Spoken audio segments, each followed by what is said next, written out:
Bueno, shalom para todos. Vamos a ver hoy la parashá Terumá, traigan ofrendas.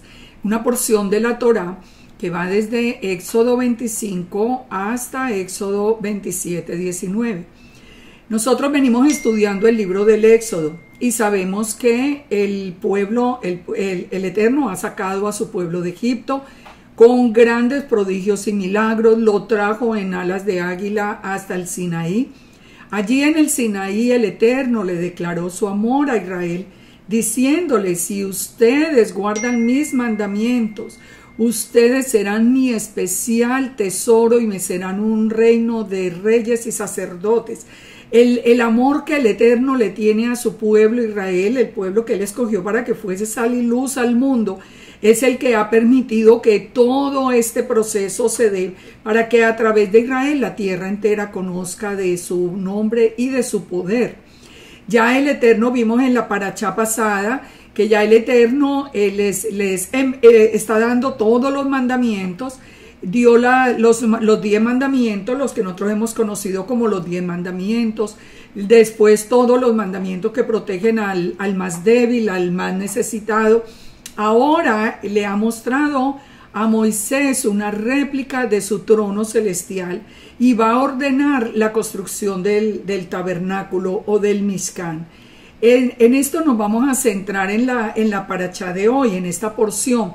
Recuerden, para los que apenas están comenzando, que la palabra parashá significa porción.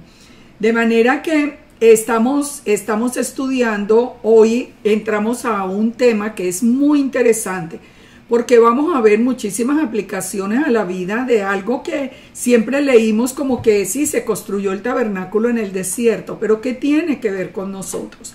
Vamos a entrar en el tema porque hoy tenemos muchas aplicaciones muy importantes. Empecemos acá con Éxodo 25. Éxodo 25, el Terumá, ofrendas. Voy a colocarlo acá en el PowerPoint también para que ustedes lo puedan ir leyendo. Éxodo 25. El Eterno habló a Moisés diciendo: di a los hijos de Israel que tomen para mí ofrenda. La palabra ofrenda es la palabra terumá. De todo varón que la diere de su voluntad de corazón, tomaréis mi ofrenda. ¿Para qué era esta ofrenda? ¿Por qué el Eterno está pidiendo ofrendas? Porque dice en el verso 8: harán un santuario para mí y habitaré en medio de ellos. Ahora nosotros vamos a ver el sentido que tiene toda una historia y toda una promesa. Recordemos que el Eterno le había prometido desde Abraham, había prometido que una vez que el pueblo saliera de la esclavitud donde iba a estar por 400 años, ellos saldrían con grandes riquezas. El Eterno mismo les proveyó a ellos a través de los egipcios de todo lo que ahora el Padre está pidiendo con voluntad de corazón, como dice acá. Dice que la diere de voluntad de corazón, les está pidiendo para él construir su santuario y su tabernáculo. Esto tiene un sentido que vamos a estudiarlo, porque nosotros siempre pensamos, bueno, nosotros decimos: Yahweh es mi proveedor, Él es Yahweh Jireh, mi proveedor, pero a la hora de nosotros devolver esa provisión al Eterno, como que ahí frenamos y pensamos: bueno, pero el Eterno hubiera tenido con qué construir su tabernáculo, Él es el dueño del oro y de la plata. Vamos a entender esto, vamos a entender por qué el Eterno hace que el pueblo egipcio les dé las riquezas, pero ahora en vez de exigirlas, se las va a pedir de todo corazón. Entremos en este estudio primero, porque esta parte es muy importante.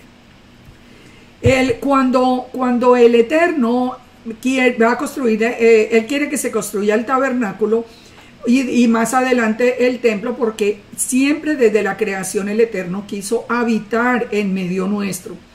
¿Para qué pide ofrendas el Eterno? Siendo que él puede hacer todas las cosas, él no necesita sino una palabra, y de esa palabra, perdón, aquí, cuadro aquí un poquito, de esa palabra de él pudiera obtener todas las cosas, pero recuerden que él está formando un pueblo. ¿Para qué le pide, para qué nos pide a nosotros como pueblo el Eterno? Porque nos pide ofrendas. Primero nos dice, para que aprendamos a temerle. Deuteronomio 14, 22. El Eterno dice, indefectiblemente diezmarás el producto del grano. ¿Qué quiere decir indefectiblemente? Quiere decir que de todas maneras, que es un mandamiento, que diezmarás todo el producto del grano que rindiere tu campo cada año. Y comerás delante de Yahweh tu Elohim en el lugar que él escogiere para poner allí su nombre, el diezmo de tu grano, de tu vino, de tu aceite y las primicias de tus manadas y de tus ganados, para que aprendas a temer a Yahweh tu Elohim todos los días. Fíjense, esto es muy interesante. Él lo pone obligatorio, pero lo pone obligatorio es para que nosotros aprendamos a temerle. ¿Por qué a temerle? Porque vamos a ir aprendiendo con el paso del conocimiento de la Torá, que la provisión viene de él, que el que abre las puertas es él. O sea, para que aprendamos que nosotros estamos acá y nosotros podemos prosperar en su mano, pero con la voluntad de él y por la misericordia de él. Nos dice también en segundo lugar que él nos pide a nosotros ofrendas para enseñarnos a servirle. En Lucas 16:13 dice, ningún siervo puede servir a dos señores, porque aborrecerá al uno y amará al otro, o estimará al uno y menospreciará al otro. No se puede servir a Elohim y a las riquezas. Una de las pruebas más grandes que Yeshua hizo con uno de los discípulos, con uno de sus seguidores fue precisamente esa. Cuando le dijo, yo guardo todos los mandamientos. Y él, sabiendo que era un hombre rico, le dijo, bueno, entonces reparta las riquezas. ¿Por qué? ¿Por qué le dijo eso? Porque sabía que su corazón las tenía en las riquezas. Ahora, nosotros no necesitamos ser ricos para tener el corazón en las riquezas. Nosotros podemos tener lo mínimo y tener el corazón pegado de eso mínimo que tenemos. Entonces el Eterno nos está enseñando a depender de Él y agradecerle a Él, a saber que solamente a través de Él nosotros tenemos la provisión. En tercer lugar, el Eterno nos dice que debemos ofrendar, porque es una manera de aceptar que somos parte de la herencia de la tierra prometida. Esto nunca lo entendíamos cuando estábamos en la iglesia cristiana, porque nosotros no éramos parte de Israel, creíamos que no éramos parte de Israel y creíamos que esa promesa como que no era para nosotros. Pero fíjense lo que nos dice Deuteronomio o Devarim 26:1. Cuando hayas entrado en la tierra que Yahweh tu Dios te da por herencia y tomes posesión de ella y la habites, tomarás de las primicias de todos los frutos que sacares de la tierra que Yahweh tu Dios te da, y la pondrás en una canasta, e irás al lugar que Yahweh tu Elohim escogiere para hacer habitar allí su nombre. Te presentarás al sacerdote que hubiere en aquellos días, y le dirás, declaro hoy a Yahweh tu Elohim que he entrado en la tierra que juró el Eterno a nuestros padres que nos daría. Y el sacerdote tomará la canasta de tu mano, y la pondrá delante del altar de Yahweh tu Elohim. Si ven, es una manera, cuando va y se presenta al sacerdote las primicias de los frutos, entonces es una manera de decirle al Eterno a través del sacerdote que nosotros reconocemos ser parte de ese pueblo que va a tener la promesa de la tierra. Muchos dirán, bueno, pero eso es cuando entren a la tierra, y nosotros hoy no hemos entrado a la tierra. Nosotros no hemos entrado físicamente a la tierra, pero sí entramos a la promesa, porque nosotros somos, en este momento ya sabemos que somos parte del pueblo de Israel, somos toda esa casa de Israel que Yeshua vino a recoger. Así que cuando nosotros ofrendamos para el Eterno, es una manera de decirle, yo soy parte de Israel, yo estoy dando mi parte para el reino. En cuarto lugar, como agradecimiento por la libertad y la provisión. Fíjense lo que nos dice en Deuteronomio 26:5. Jacob descendió a Egipto y habitó allí con pocos hombres. Allí creció, llegó a ser una nación grande, fuerte y numerosa. Ya sabemos todo el resto, los egipcios los maltrataron, los afligieron, ellos clamaron al Eterno en el verso 7, el Eterno oyó la súplica, el Eterno los sacó de Egipto en el verso 8 con mano fuerte, con brazo extendido, con gran espanto y con señales y milagros. Ya estudiamos todo eso en las parachot pasadas. Dice, y nos trajo a este lugar, nos trajo a la tierra prometida. En este momento están ellos allá, y nos dio esta tierra que fluye leche y miel. Y ahora, he aquí, he traído la primicia del fruto de la tierra que me diste, oh Yahweh, y lo dejarás delante de Yahweh tu Elohim, y adorarás delante de Yahweh tu Elohim, y te alegrarás en todo el bien que Yahweh tu Dios te haya dado a ti y a tu casa, así como el levita y el extranjero que está en medio de ti. Si ven, aún el extranjero que estuviera en medio del pueblo de Israel debía honrar al Eterno con sus ofrendas. En quinto lugar, muy importante, el Eterno nos pide ofrenda para saber a quién le servimos. Un ejemplo está en lo que ocurrió con Abraham después de la derrota de los reyes. ¿Recuerdan cuando Abraham se encuentra con Melquisedec? Esa Melquisedec, que es el rey de Salem, el rey de Jerusalén, el rey de paz, al que le entrega los diezmos. El rey de Sodoma le ofreció bien, pero él no lo recibió, y en cambio le dio los diezmos a Melquisedec. ¿Por qué se los dio? Porque Abraham entendía que a quien le diera su ofrenda, a quien le diera sus diezmos, de él era siervo. Si él hubiera aceptado darle todo el botín al rey de Sodoma, se hubiera hecho un siervo de él. Este es un principio. Nosotros tenemos que entender que el Eterno es el que, cuando ya somos parte del pueblo, el Eterno es el que tiene cuidado de nosotros. En sexto lugar, ofrendamos ahora que no hay templo, ahora que no estamos en la tierra prometida, ofrendamos para que la obra del Eterno continúe. Es que la obra del Eterno tiene que seguir. Y fíjense lo que pasaba en el tiempo de los apóstoles. Leamos 2 Corintios 9:5. Por tanto, tuve por necesario exhortar a los hermanos que fuesen primero a vosotros y preparasen primero vuestra generosidad antes prometida, para que esté lista como de generosidad y no como de exigencia nuestra. Aquí está Pablo diciéndoles a los corintios que antes de que él llegue recojan ofrendas como un acto generoso y no como una imposición de él.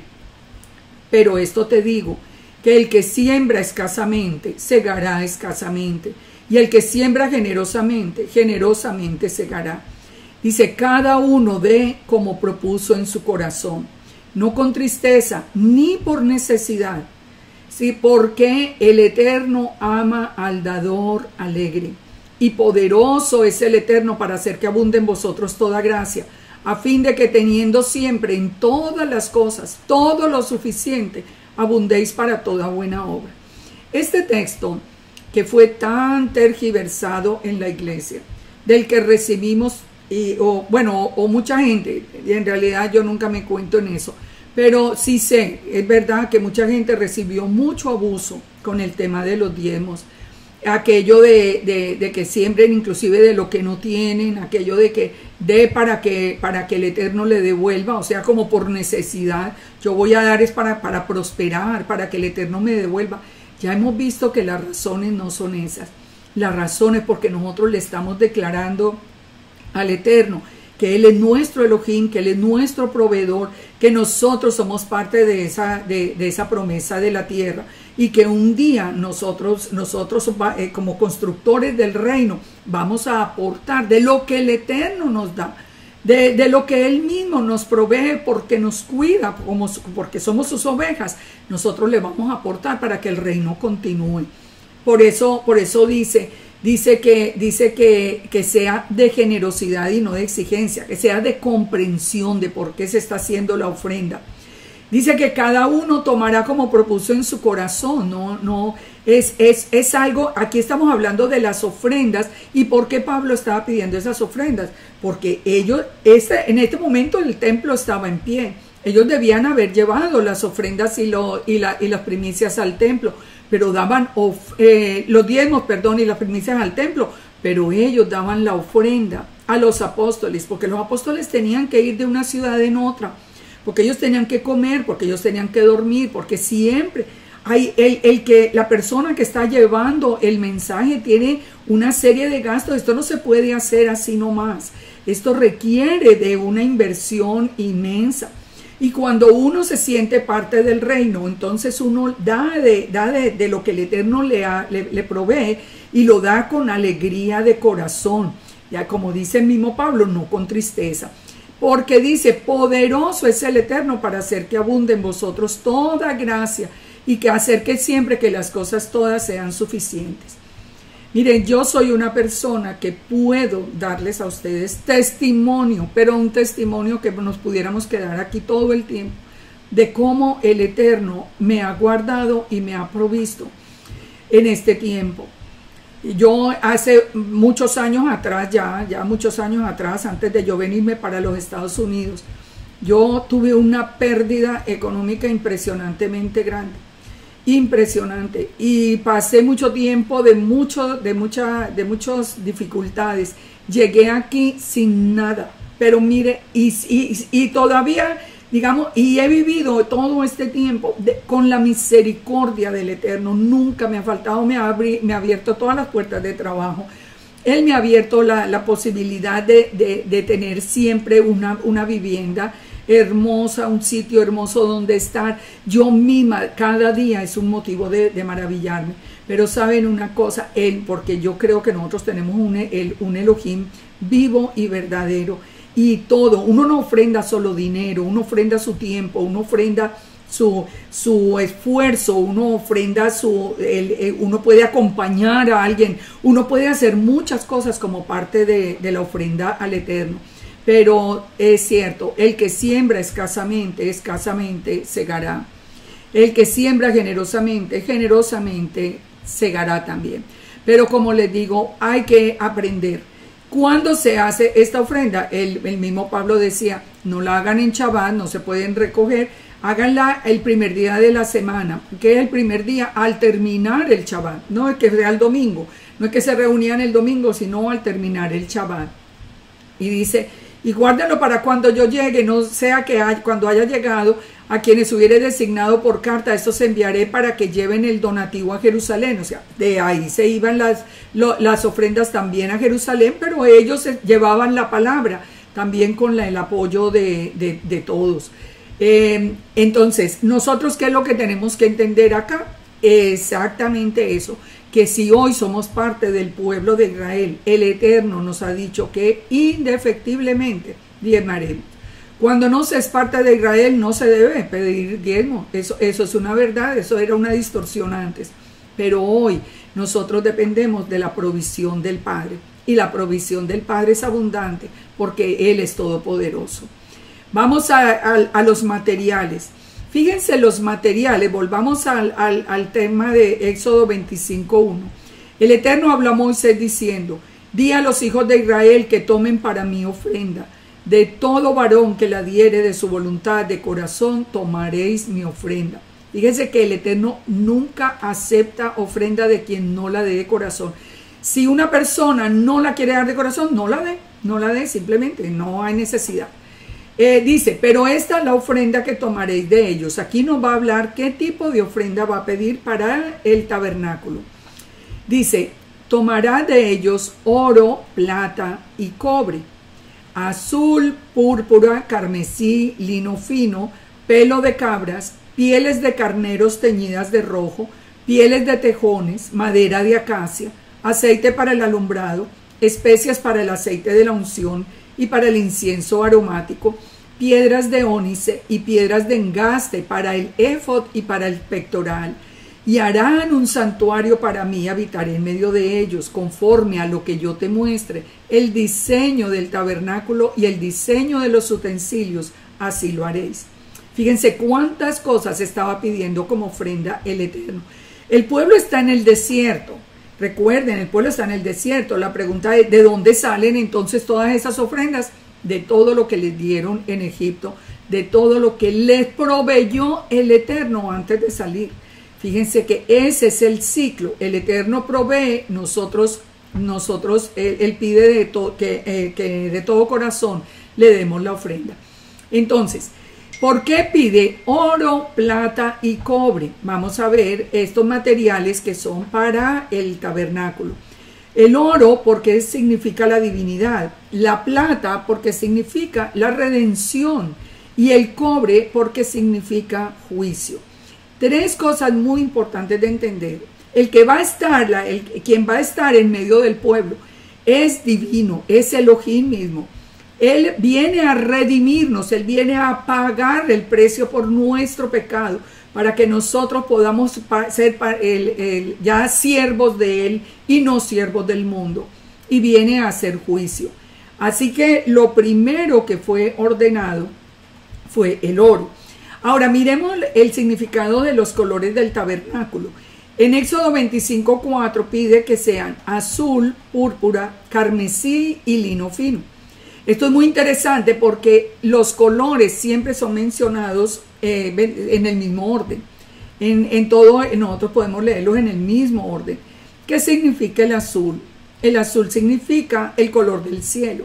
El púrpura significa la realeza. El escarlata, el pago por el pecado, el color de la sangre. El lino fino, los actos de justicia, la rectitud, el vestido con el que nosotros vamos a ser revestidos una vez que seamos redimidos.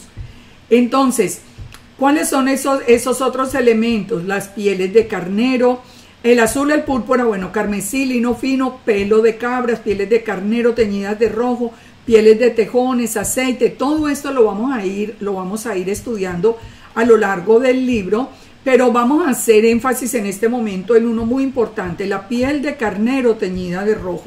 Fíjense, ¿por qué? ¿Por qué pide que se coloque sobre el Mizcán o sobre el tabernáculo una piel de carnero teñida de rojo? ¿Qué significa?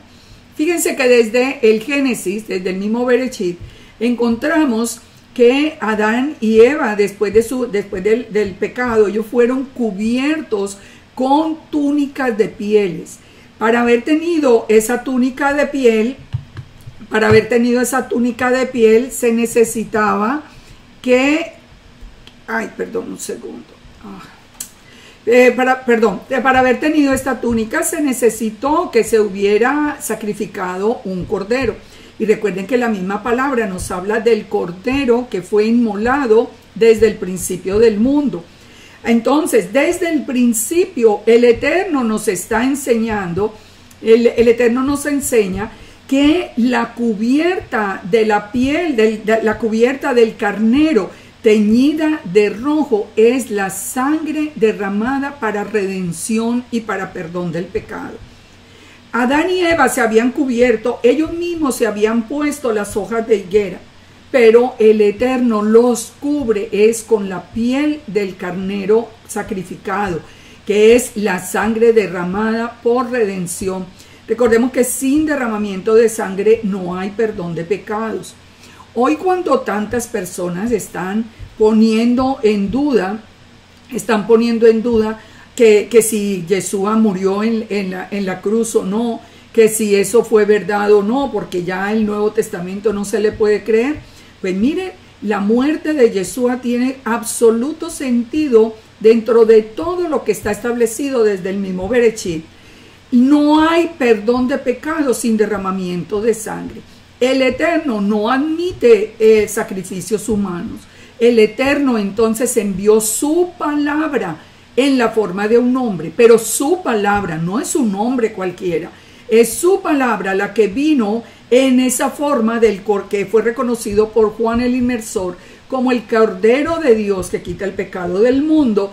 Él es el que da su vida y esa sangre derramada es la que sirve de expiación y la que permite que nosotros tengamos redención. ¿Por qué la madera de acacia? ¿Por qué se usa madera de acacia en el tabernáculo? Porque es un tipo de madera considerado incorruptible. Los gusanos no pueden penetrar la madera de acacia y las raíces del árbol buscan, se van profundo, profundo en la tierra hasta encontrar agua y por eso se fortalece. Es decir, siempre, siempre, siempre todo va a tener un significado. El agua viva, la naturaleza incorruptible. ¿Qué significa qué? La naturaleza del Mesías, que no era una naturaleza como la nuestra, que es corruptible. La de él era incorruptible, por eso él fue sin pecado. Es como un anticipo de lo que iba a ser la redención para el segundo éxodo. Ahora, nosotros encontramos muchas revelaciones del Mesías en el tabernáculo. Uno, por ejemplo, en el color de los materiales. Fíjense que es muy interesante. El azul, el púrpura y el carmesí están en las vestiduras del sumo sacerdote. Y recuerde que Yeshua es nuestro sumo sacerdote y cada uno tiene un significado. El azul siempre se relaciona con el cielo, con la bóveda, de donde nosotros sabemos que donde está el trono del Eterno. O sea, lo que nosotros podemos ver es simplemente la bóveda, pero está relacionado. Cuando los ancianos en Éxodo 24, cuando ellos ven a la gloria de Yahweh, ellos vieron que el color del piso donde estaba el trono era como el color del cielo. Por eso ese es el color que lo representa. También el profeta Ezequiel vio lo mismo. Azul es el color que el Eterno ordena poner en los tzitzit, en los tzitzit, que se colocan para que como una manifestación de que nosotros somos parte del pueblo, debe haber un hilo azul. Ese hilo azul representa el hecho de que nosotros creemos quién es nuestro Elohim. Ahora, vamos, el color púrpura. El color púrpura, dijimos, es símbolo de la realeza. El color púrpura es asociado al rojo del sacrificio y a la limpieza ritual. En los tres colores, entonces nosotros encontramos los tres atributos del Mesías. Encontramos al Mesías como profeta, al Mesías como sumo sacerdote y al Mesías como rey. También encontramos en los colores, encontramos en el azul al Mesías como el Eterno viniendo del cielo a la tierra. Recuerde que Yeshua mismo dijo: ustedes son de abajo, yo soy de arriba. Él es el pan que descendió del cielo, él descendió del cielo a la tierra. El rojo nos muestra el Mesías sufriente muriendo por nosotros. Y el púrpura nos habla del día del regreso en la segunda venida, cuando Él venga a reinar sobre toda la tierra. Fíjense en esta lámina acá. Es muy importante para entender cómo el Eterno quiere habitar en medio del pueblo. Nosotros vemos las tribus distribuidas alrededor y en todo el centro del pueblo se encontraba el tabernáculo. ¿Por qué el tabernáculo? ¿Por qué manda hacer el tabernáculo? Fíjese que nosotros estamos partiendo de la base de que nosotros tenemos un Elohim que es espíritu, que nadie lo puede ver, nadie puede estar en la presencia del Eterno sin morir, que Él es luz eterna, Él es una luz eterna. Entonces, ¿por qué ordena establecer el tabernáculo? En primer lugar, es ordenado por el Eterno mismo, no fue el hombre queriendo alcanzar al Eterno. El tabernáculo es la tienda del encuentro, o sea, el pueblo venía a encontrarse con su Elohim dentro allí en el tabernáculo. El Eterno quería habitar en medio de su pueblo. Por eso dice el Salmo, nos dice que no se adormecerá ni dormirá el que guarda a Israel. Ustedes se imaginan cómo dormirían de tranquilos ellos sabiendo que la presencia misma del Eterno Él estaba allí cuidándolo, que ellos podían ver la manifestación de su presencia. Él quiere habitar en medio del pueblo porque Él es el que libra las batallas por nosotros. El tabernáculo fue construido conforme al patrón que dio el Eterno. El Eterno se tomó el trabajo de dar hasta la última medida del tabernáculo. El tabernáculo fue ordenado de adentro hacia afuera, pero fue construido de afuera hacia adentro. Y tiene mucho sentido. Él empieza por revelar su presencia y hasta que llega a revelar dónde debe estar el pueblo, pero se empieza a construir al contrario, desde donde está el pueblo para ir llegando poco a poco hasta su propia presencia. Nosotros con el tabernáculo aprendemos a adorar al Eterno según la voluntad misma de Él. El tabernáculo muestra cómo la gente común se podía relacionar de una manera cercana con el Santo de Israel. O sea, había ya una manera de llegar hasta allí. El tabernáculo estaba en el centro del campo de los israelitas. Las tribus se encontraban alrededor del tabernáculo.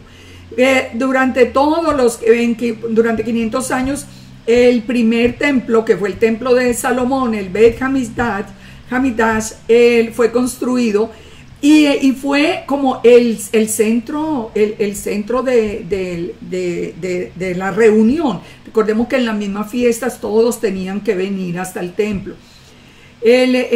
Hay 50 capítulos de las escrituras que nos hablan del tabernáculo. El oro que ha sido calculado costaría en la actualidad más de $1 millón, calculado todo lo que se exigió el Eterno para construir el tabernáculo. Y todo fue donado por los mismos israelitas. El tabernáculo es la sombra de la morada celestial. Y sobre todo, muy importante, que nos permite conocer la obra redentora de Yeshua. Ya vimos desde el mismo techo cómo nosotros podemos entender que tiene que haber una redención con sangre.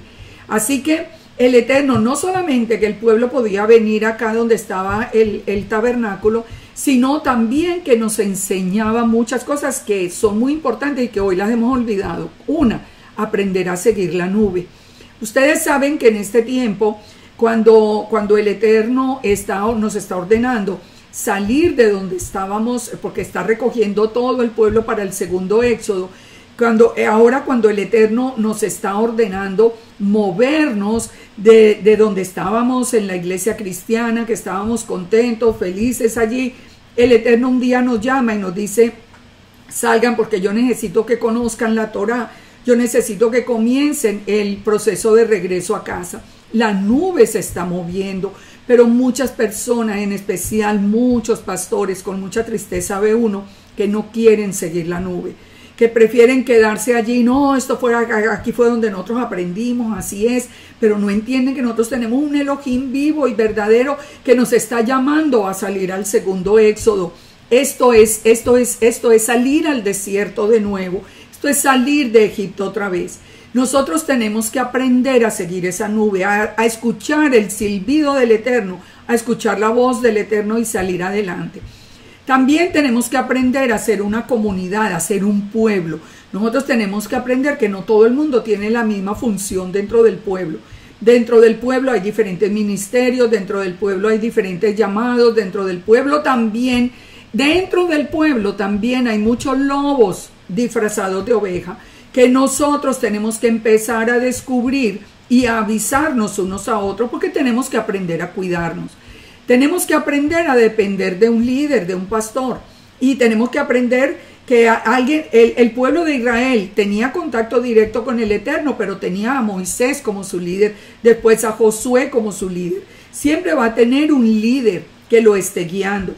El pueblo también tiene que aprender a través del tabernáculo la manera de arrepentirse, la manera ya cuando empecemos a estudiar de la manera como se entra al tabernáculo, vamos a ver todo cómo tiene un proceso de arrepentimiento a través de la descripción del tabernáculo. Nosotros tenemos que aprender también que el Eterno es el Rey, que la vida nuestra debe girar alrededor del Eterno. No es que nosotros pongamos como al Eterno a girar alrededor de la vida nuestra. Somos nosotros los siervos de Él y tenemos que aprender que Él es el centro de nuestra vida. Ahora relacionemos el primero y el segundo éxodo hasta el momento.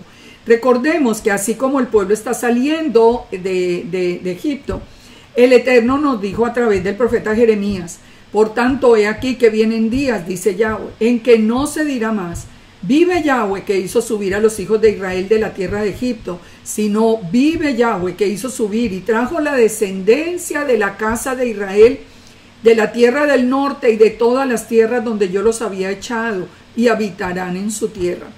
Ustedes se dan cuenta que esta promesa es para la casa de Israel, porque acuérdense que la casa de Israel perdió la identidad israelita, abandonó la Torá, abandonó el pueblo.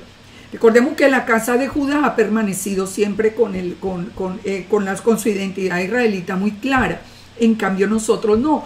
Ahora, en este segundo éxodo, el Eterno nos empezó a llamar de todo el tipo de congregaciones donde estábamos, de todos los países de la tierra. Está llamando para que volvamos otra vez, vamos a salir al desierto porque nos va a llevar a la tierra prometida. Entonces, las instrucciones del primer éxodo son las mismas instrucciones para el segundo éxodo. Fíjense, lo primero que fue ordenado como la primera cubierta, por ejemplo, fue la piel de carnero teñida de rojo. Entonces, ¿cuál es esa piel de carnero y cuál es ese sacrificio de Pesach? Recuerden que antes de salir el pueblo, en Éxodo 12, el Eterno ordena sacrificar el cordero de Pesach. Ahora, para el segundo Éxodo, que comienza con la presencia de Juan el Bautista, de cuando nos anuncia que el tiempo del castigo de la casa de Israel ha terminado, entonces ya aparece Yeshua, y Yeshua aparece y hace las veces del cordero de Pesach, derramando su sangre para que ese segundo éxodo tenga éxito, para que ese segundo éxodo sea una realidad y se alcancen el mayor número de ovejas de Israel que sea posible. Entonces, fíjese, el Eterno empieza a equipar al pueblo en el nuevo éxodo con todo. En la fiesta de Shavuot o Pentecostés, Él nos da el Espíritu Santo. En el primer éxodo le dio los mandamientos, los puso en piedra. En el segundo éxodo, los mandamientos empiezan a ser escritos en el corazón. Es un proceso. Digamos que nosotros, si estuviéramos siguiendo la cronología, nosotros en este momento estamos saliendo apenas al desierto. Apenas el Eterno está llamando a toda la casa de Israel que estaba dentro del cristianismo, dentro del catolicismo, dentro de aún los que nunca le conocieron antes, oyeron el silbido ahora, y ahora los está trayendo para que formemos ese nuevo pueblo que va a salir al desierto. Pero lo primero que nos pone es a Yeshua como el sacrificio que permite que nosotros seamos parte de ese pueblo. En este momento no hay un templo, y eso tiene mucho sentido. El hecho de que el templo fuera destruido después de Yeshua tiene sentido dentro del propósito del Eterno, dentro del plan.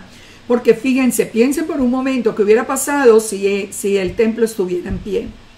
Nos hubieran dejado a nosotros entrar al templo, pudiéramos estar nosotros diciendo, somos parte de esa casa de Israel que va. No, seguramente que no. Estoy segura que no. Nos hubieran tenido afuera como estaba el pueblo gentil.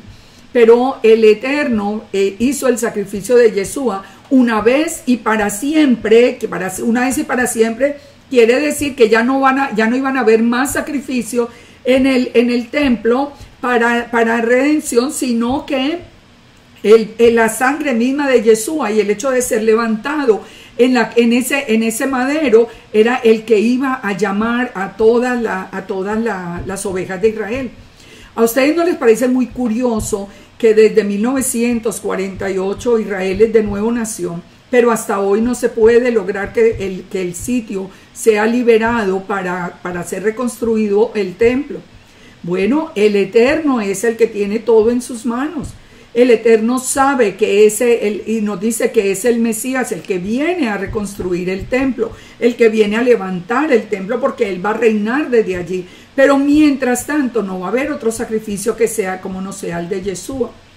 Dice Primera de Corintios, ignoráis que vuestro cuerpo es templo del Espíritu Santo, el cual está en vosotros. O sea, Él nos dio a nosotros como, no porque reemplace el templo, no lo va a reemplazar, el templo va a ser reconstruido, pero nos da a nosotros como que ahora en nuestro Cada uno somos como un Mishkan ambulante. El Mishkan era el tabernáculo.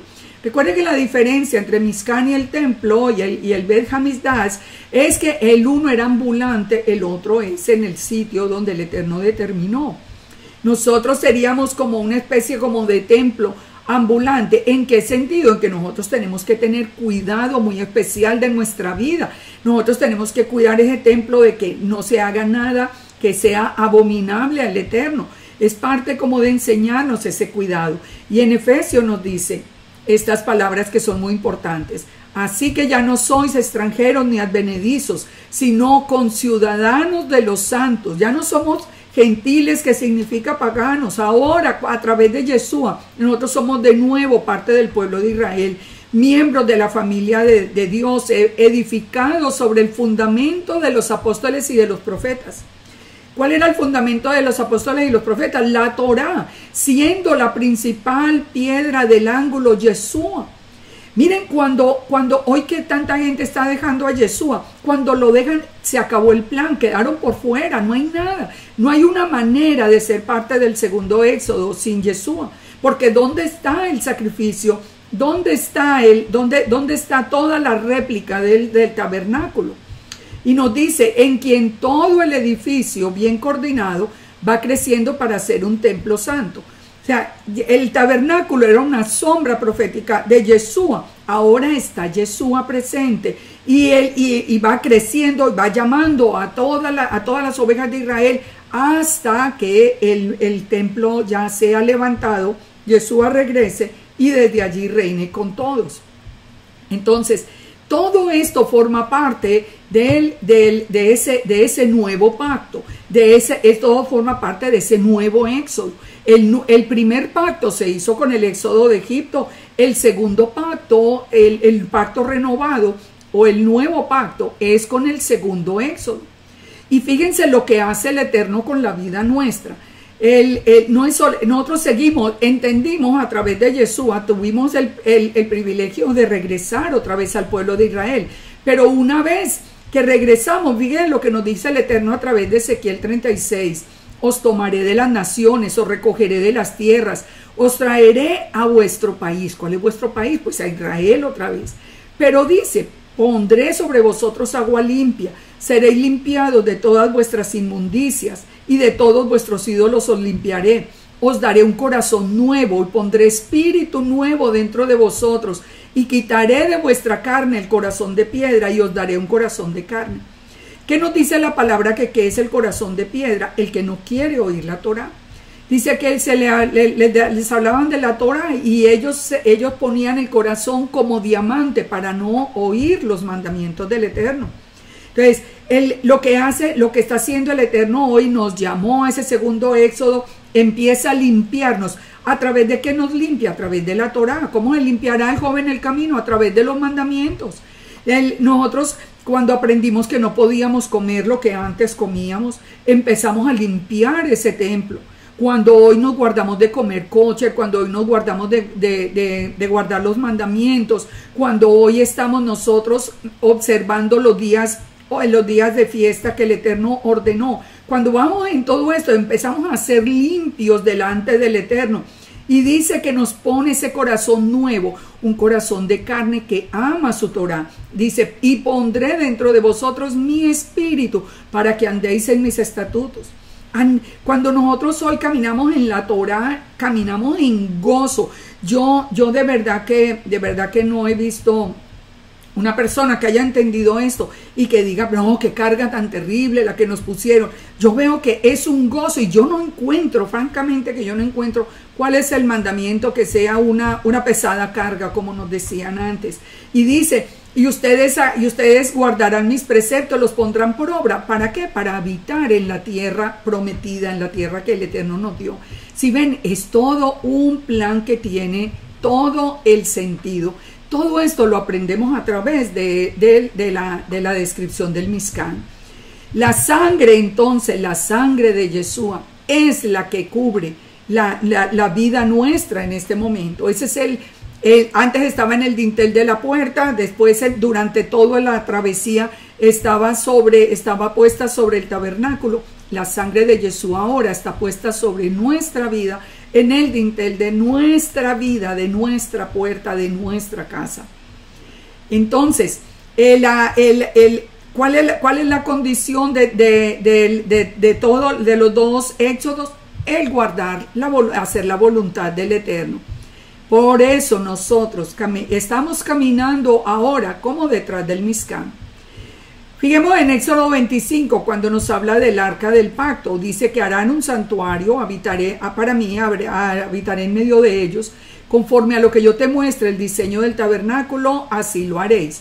Entonces le empieza a mostrar todo lo que debe hacer. Ustedes ya lo pueden leer en sus Biblias, lo pueden leer con todas las especificaciones del caso, cómo van a hacer un arca, para hacer el arca del lugar santísimo de madera de acacia, cuál es la longitud, como cubierta de oro por dentro y por fuera, con anillos de oro. Bueno, yo les recomiendo que ustedes puedan leerlo para no hacer tan amplio este video.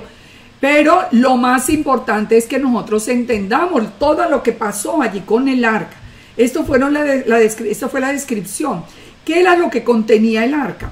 El arca, el contenido está enumerado en Hebreos 9:4. Nos dice que contenía las tablas de los mandamientos, las tablas de piedra, el maná, que es la provisión del Eterno, y la vara de Aarón que floreció. Esto era lo que estaba allí dentro del arca. Dentro del arca del tabernáculo, que es llamado también el tabernáculo del testimonio o el arca del testimonio. Aquí encontramos una enseñanza que es muy interesante. Fíjense, la palabra testimonio en hebreo es la palabra edud, y el significado es completamente incierto. El mismo Targum nos dice que el significado de la palabra testimonio no es un significado muy claro. Y recordemos que el Targum está en la traducción aramea de la Torá. Esta palabra testimonio, que se entiende que fueran las tablas ordenadas para comprender la voluntad del Eterno, no tiene como un punto de referencia muy claro, pero nosotros después vamos a encontrar avanzando algo que es muy interesante que les quiero compartir, porque tabernáculo del testimonio es uno de los nombres del Mizcán. Ahora, en Isaías 8:20 encontramos que dice: a la Torá y al testimonio, y si no dijeren conforme a eso, es porque no les ha amanecido. Es decir, el Eterno está diciendo dos cosas son muy importantes: la Torá y el testimonio. ¿El testimonio de qué? ¿Cuál testimonio? ¿Por qué se llamaba el arca del testimonio? Porque él se acordaba el testimonio. Ahora, fíjese, lo que nos está diciendo a través de Isaías es: usted tiene que tener la Torá y tiene que tener el testimonio, pero no sabemos cuál testimonio. Sin embargo, cuando nosotros ya llegamos a conocer a Yeshua, nosotros ya nos damos cuenta que a través del libro de Apocalipsis ya nos aclara quién es el testimonio. No, porque nos dice que la condición que tiene en el segundo Éxodo, la condición para ser recogidos como parte del remanente, es que guardemos la Torá y tengamos el testimonio de Yeshua. Yeshua es el anticipo, el tabernáculo es una sombra del Mesías, aquí estamos viendo. El testimonio nos habla de qué, que nos dice a la ley y al testimonio, a la Torá y al testimonio. Si no es así, no les ha amanecido. Tenemos que tener la Torá, tenemos que tener el testimonio. ¿El testimonio de quién? El testimonio de Yeshua. Si usted tiene la Torá, pero no tiene el testimonio de Yeshua, no le ha amanecido. Si usted tiene a Yeshua, pero no tiene la Torá, no le ha amanecido. El remanente tiene que tener los dos puntos específicamente. Tiene que tener la Torá, tiene que tener el testimonio, y es el testimonio de Yeshua aclarado dentro de la misma escritura. Y sin ningún tipo, porque si ustedes leen todo el texto de Isaías 8:20, ustedes van a ver que está hablando de Yahweh de los ejércitos, y ya sabemos que Yahweh de los ejércitos es una imagen visible del Elohim invisible. Entonces, Volvamos al propiciatorio. En el propiciatorio, bueno, viene también todo, dice que pondrá sobre el propiciatorio, en el propiciatorio pondrá los 2 querubines de oro, labrados a martillo, y los harás en los 2 extremos del propiciatorio. Harás un querubín en el extremo y en el otro extremo el otro. De una pieza con el propiciatorio harás los querubines en los 2 extremos. Y los querubines extenderán por encima las alas, cubriendo con sus alas el propiciatorio. Sus rostros, el uno enfrente del otro, mirando al propiciatorio, los rostros de los querubines. Entonces, es esta imagen, aquí se las muestro, esta imagen, que es la que nos está describiendo lo que es el propiciatorio, que es la cubierta con los 2 querubines. Esa imagen nos está hablando de qué, por qué el Eterno ordena poner por qué el Eterno nos ordena poner los 2 querubines. En Génesis 3:23, cuando el Eterno sacó a Adán y Eva del Edén, por la desobediencia, Él colocó querubines para que no pudieran tener acceso al árbol de la vida y vivieran para siempre. Entonces, ¿qué es lo que nos está hablando estos 2 querubines? ¿Qué es lo que están cuidando? ¿Qué está adentro? La Torá y el testimonio. La Torá que conduciría al árbol de la vida. Desde el mismo Edén, los querubines están guardando el camino al árbol de la vida. Nosotros aprendemos la Torá y aprendemos a seguirla. Pero el árbol de la vida solamente lo vamos a encontrar cuando entremos a la Nueva Jerusalén. Y nos dice que la condición para llegar hasta el árbol de la vida es haber cumplido los mandamientos. Eso nos lo dice el mismo libro de Apocalipsis. Entonces fíjese cómo todo tiene sentido. Esos 2 querubines que están cubriendo, donde dentro está guardada las tablas del pacto, están cubriendo el acceso al árbol de la vida hasta que llegue el tiempo final. Recuerden que al lugar santísimo no podía entrar sino el sumo sacerdote una vez al año, y eso que tenía que primero hacer expiación por su familia, por su pecado, por el pecado del pueblo. Bueno, entonces vamos encontrando todo el sentido que tiene. Muchas veces dicen, bueno, pero se prohíbe hacer ídolos de los que están en el cielo, imagen de los que están en el cielo, pero allí hay 2 querubines sobre el propiciatorio. Porque esa es la explicación. Ellos están guardando el camino al árbol de la vida. ¿Qué pasa con la mesa de los panes de la proposición?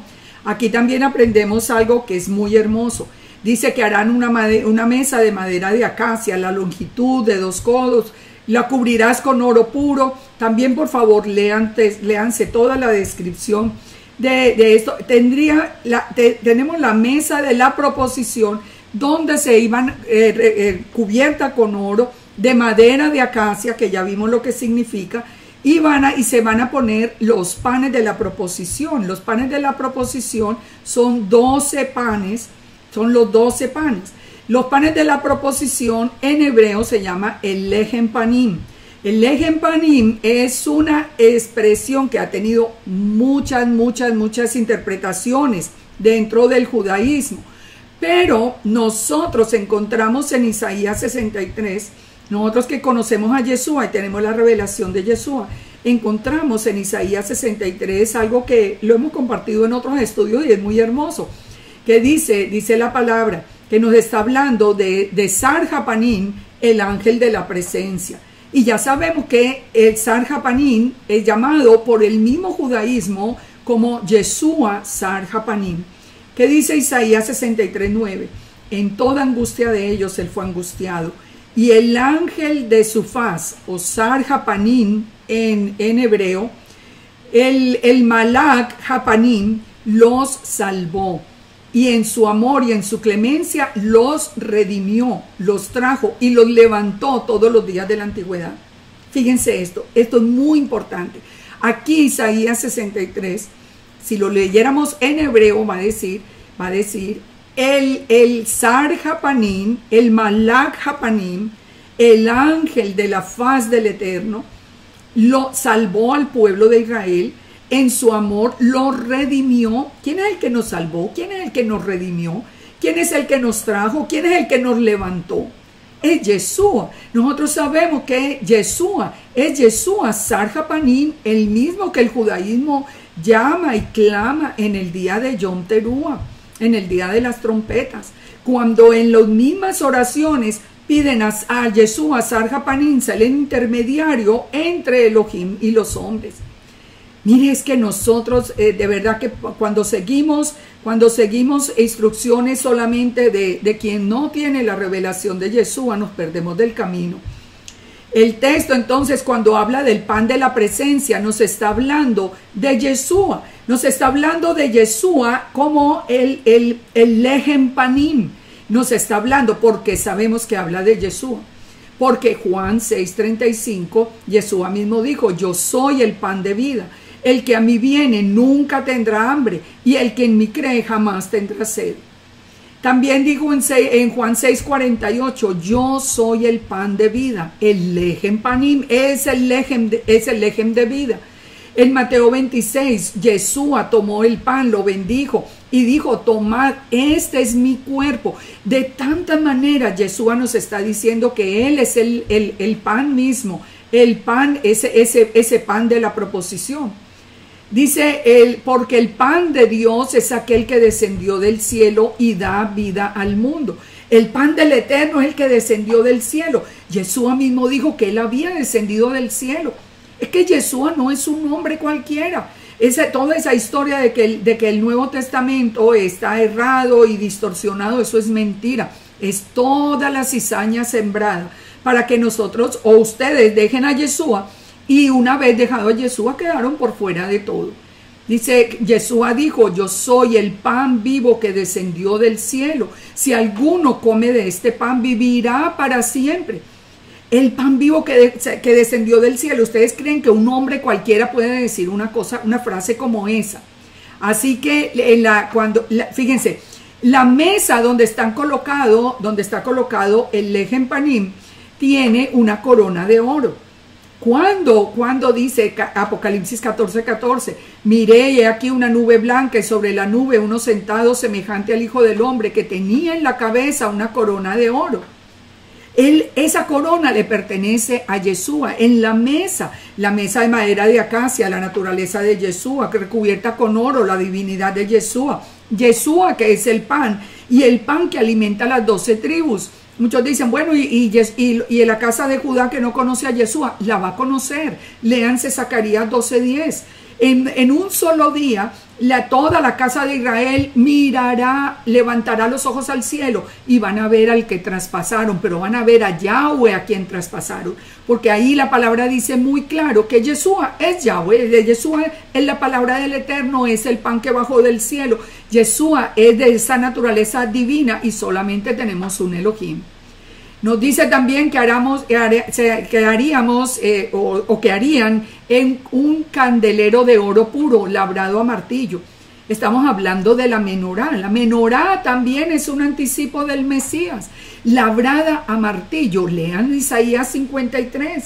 Despreciado, desechado, varón de dolores, experimentado en quebranto, fue menospreciado, no lo estimamos, y hoy sí que lo están menospreciando y desestimando. Hoy vemos, a mí me duele el alma, yo tal vez que repito esto, pero es que me duele el alma, de ver congregaciones allí riéndose porque el pastor está diciendo barbaridades y blasfemias acerca de Yeshua, burlándose de frente. Y entonces, esa menorá labrada a martillo, ¿de quién nos está hablando? Nos está hablando de Yeshua, del sufrimiento. 6 brazos a un lado, 6 brazos de sus lados, 3 brazos del candelero a un lado y 3 brazos al otro. Las 7 lámparas que simbolizan los espíritus, los 7 espíritus que reposan sobre el Mesías. Dice, reposará sobre él el espíritu de Yahweh, el de sabiduría, inteligencia, espíritu de consejo, de poder, de conocimiento y de temor de Yahweh. Ahí tiene 3 copas en forma de flor de almendro, una manzana, un cáliz, una flor, 3 copas, que en otro brazo nos da toda la descripción. Nosotros estamos viendo que todo forma como un árbol. Y Yeshua mismo dijo, yo soy la vid verdadera, mi padre es el labrador. todo pámpano que en mí no lleva fruto lo quitará, y todo aquel que no lleva fruto lo limpiará para que lleve más fruto. Entonces, ¿de qué nos está hablando? De que Él mismo es ese árbol. El que permanece en mí, mis palabras permanecen en vosotros. Dice, pedid lo que queráis y os será hecho. Es una relación profunda porque Yeshua es la menorá. No hay nada que represente mejor a Yeshua que la menorá. La luz, la menorá era la luz que alumbraba hacia adelante. ¿Quién es Yeshua? Él es la luz del mundo. Yeshua es la luz del mundo. Nosotros, dice, vuestra luz debe alumbrar delante de los hombres para que vean las buenas obras.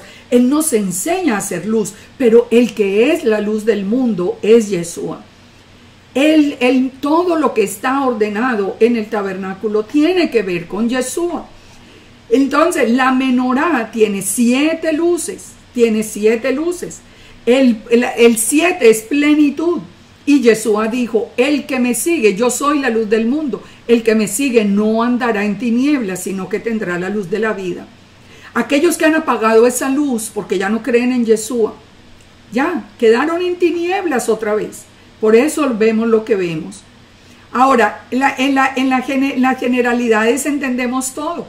En nosotros es la luz. Es de oro puro porque Yeshua es de naturaleza divina, porque es el mismo Yahweh, es la palabra de Yahweh, es la imagen visible del Eterno. Debe ser también, las lámparas tenían que encenderse con aceite de oliva puro. El aceite de oliva, ¿cómo se obtiene? Se obtiene mediante la presión del olivo. Entonces es un símbolo del Espíritu Santo derramado a través de Yeshua. Solamente podemos tener en nosotros la presencia del Rúa teniendo comunión con Yeshua, estando en relación con Él. Fíjense, las lámparas tenían que estar siempre encendidas. Yeshua es esa lámpara que siempre debe estar encendida porque nosotros estamos siguiendo los pasos del Mesías. Todo lo primero que se veía al entrar al tabernáculo era la menorá, para recordar que el Eterno es luz. Recordemos que el Eterno es luz y una luz que salió del mismo Eterno es la luz del primer día de la creación. Así que todo está perfectamente claro. El pueblo que andaba en tinieblas vio gran luz. Los que moraban en tierra de sombra de muerte, luz les resplandeció, porque nosotros vimos, cuando nosotros vimos a Yeshua, luz nos resplandeció. Entonces, fíjense que todo el plan está basado en la menorá, las 7 días de la creación, las 7 espíritus del Eterno, las 7 fiestas ordenadas. ¿Quién es el que cumple las 7 fiestas ordenadas? Yeshua. No más, Pesach ya se la cumplió, primero fruto, resucitó, en Shavuot vino el Espíritu Santo. Él va a volver en Yom Teruah, Él va a hacer juicio en Yom Kippur, Él se reúne con su novia en Sukkot. Nosotros sabemos, las 7 fiestas fueron ordenadas para el Mesías. Hay 7 llamados a la novia, hay 7 sellos, hay 7 trompetas, hay 7 copas al final. Todo dentro del mismo plan que estaba basado en la menorá. Las cortinas del tabernáculo que también tenían los querubines, ya vimos el significado de los querubines que están guardando la entrada al árbol de la vida. Por eso al lugar santo solo podían entrar los sacerdotes y al lugar santísimo solamente el sumo sacerdote una vez en el año. Entonces, la cubierta del tabernáculo, todo lo que hemos visto hoy, todo lo que hemos visto absolutamente, es una réplica del tabernáculo celestial y tiene que ver con Yeshua.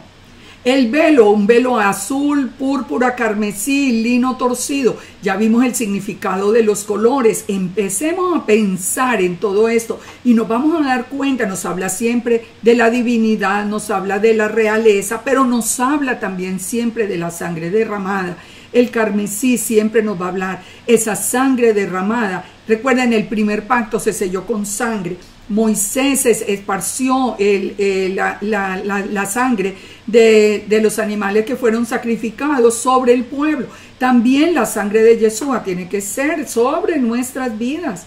Eso no es una historia del pasado ni es un invento cristiano. Eso es parte del mismo plan del Eterno. El velo tiene los mismos colores del tabernáculo y era la división entre el lugar santo y el lugar santísimo. Y recuerde, ¿por qué están entonces los querubines? Para no dejar entrar al árbol de la vida. Entonces, cuando hay varios velos dentro del tabernáculo, eso es muy importante. El primer velo estaba situado a la entrada del lugar santo y el segundo velo era el que dividía el lugar santo del lugar santísimo. Entonces, nosotros al ir estudiando el tabernáculo, es que vamos estudiando entonces el plan del Eterno. Nosotros pensábamos que nosotros íbamos a tener como que hubiéramos podido ya entrar al tabernáculo, que cuando dijimos se rompió el velo cuando murió Yeshua. El velo se rompió y ya tenemos acceso al Eterno. Pero no nosotros no podemos entrar en el lugar santísimo, moriríamos delante de la presencia del Eterno. Por eso es que Yeshua mismo es nuestro sumo sacerdote que oficia hoy delante del Eterno y Él es el mediador y lo que pidamos al Eterno en el nombre de Yeshua y cuando nosotros hablamos al Eterno tiene que ser a través de la mediación de Yeshua. Nosotros hoy podemos entrar, digamos, como hasta ese lugar santo, a disfrutar bueno, todavía no literalmente, en el sentido de que nos dice Apocalipsis 1:6, que Yeshua nos hizo a nosotros reyes y sacerdotes para Elohim, su Padre, porque a Él sea la gloria y el imperio por los siglos de los siglos. O sea, también en el 5:10. ¿Qué quiere decir? Nosotros hoy somos parte del pueblo, hoy estamos representados en esos panes de la proposición. Los panes de la proposición se cambiaban en cada Shabbat, nosotros estamos guardando el Shabbat. Nosotros estamos comiendo del pan del Shabbat, de ese pan que estaba puesto allí como una representación de Israel.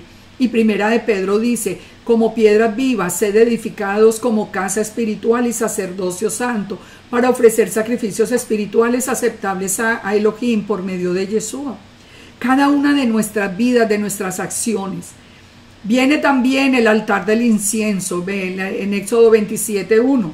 Harás un altar de madera de acacia nuevamente, de 5 codos y de 5 codos de anchura será cuadrado y le harás cuernos en las 4 esquinas. Los cuernos serán parte del mismo y lo cubrirás con bronce. ¿De qué estamos hablando? De bronce, de juicio. Estamos hablando de juicio. Aquí viene el altar del incienso.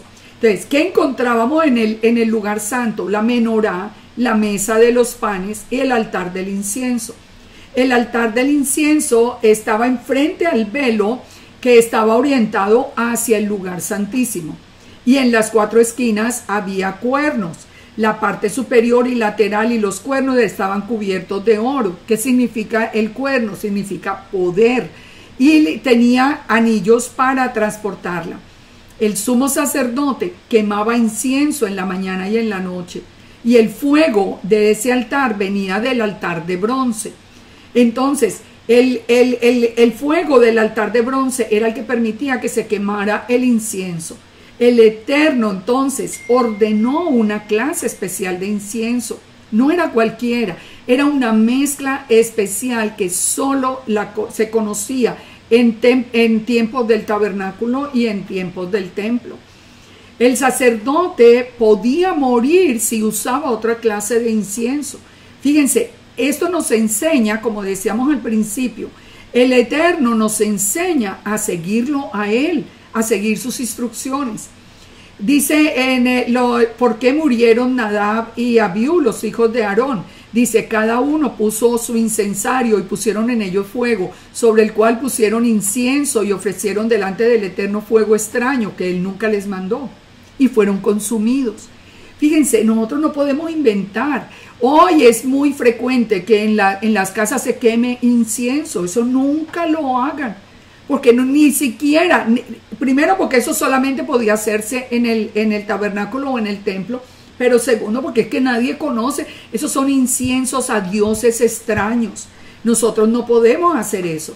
Normalmente vienen de la India, se da cuenta, y la gente los quema como aromáticos. No lo podemos hacer. Aprendamos a seguir la nube, aprendamos a seguir las instrucciones.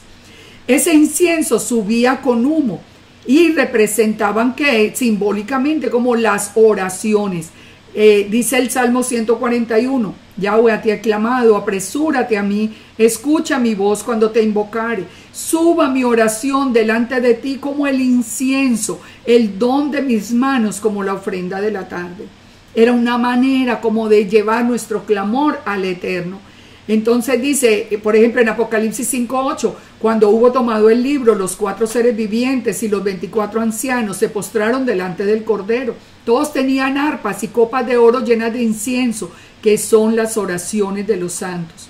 Esto, cuando estudiemos el libro de Apocalipsis, vamos a ver que nos habla de en qué día estaba sucediendo esto o va a suceder esto. Pero es muy importante que nos recuerda que ese incienso era las mismas oraciones que debían subir delante de la presencia del Eterno. Yeshua, entonces, él está oficiando delante, Yeshua entonces nos enseñó a orar. Recordemos que el sacerdote Zacarías estaba en este momento oficiando delante del altar, ofreciendo el incienso, cuando recibió el mensaje de que por fin su mujer, que era estéril, iba a dar a luz a Juan el Inmersor o Juan el Bautista. Entonces vamos a seguir todo este proceso entendiéndolo. Yo quiero pedirles que no solamente escuchen el video, léanse la porción completa con todos los detalles. Uno tiende a pasar rápido, pero lean los detalles, porque en todo esto yo tengo que pasar rápido por el tiempo, pero de todas maneras queremos llevar la enseñanza de cada una de las partes de la Torah que vamos aprendiendo. Recordemos que la Torah, el fin de la Torah es el Mesías, el fin de la Torah es encontrar a Yeshua, y lo venimos encontrando parte por parte. Hoy espero que hubiéramos aprendido muchas cosas, a ser parte del pueblo, a darle al Eterno de lo que el Eterno mismo nos ha bendecido. Que nosotros aprendamos a que el Eterno es el centro del pueblo, el centro de nuestra vida. A que aprendamos que sin el derramamiento de la sangre de Yeshua, sin la redención de ese Cordero de Pesach, no hay perdón de pecados, no hay forma de ser parte del segundo éxodo. Así que yo espero que todo esto hubiera quedado en los corazones y hubiera quedado de tal manera que nos volvamos firmes a la palabra del Eterno. Toda la palabra, desde el mismo Génesis o Berechit hasta Apocalipsis o Gigalut, tiene sentido. No hay nada que esté por fuera de la voluntad del Eterno. Aprendamos a temer al Eterno y a temblar delante de su palabra. No nos dejemos llevar por tanta enseñanza de hombres contraria a las Escrituras. Nosotros en las Escrituras tenemos palabras de vida eterna. Que el Eterno lo bendiga, que nos dé un Shabbat lleno de su presencia y que salgamos de ese Shabbat fortalecidos con su paz, fortalecidos con su amor, con su misericordia, con su provisión, pero firmes para seguir la palabra y para seguir a Yeshua, que es la palabra misma del Eterno. Si nosotros seguimos los pasos de Yeshua, llegamos al Padre, porque Él dijo: yo soy el camino, la verdad y la vida, solamente por mí se puede llegar al Padre. Shabbat Shalom para todos y muchas bendiciones. Nos vemos la próxima semana. Shalom, shalom.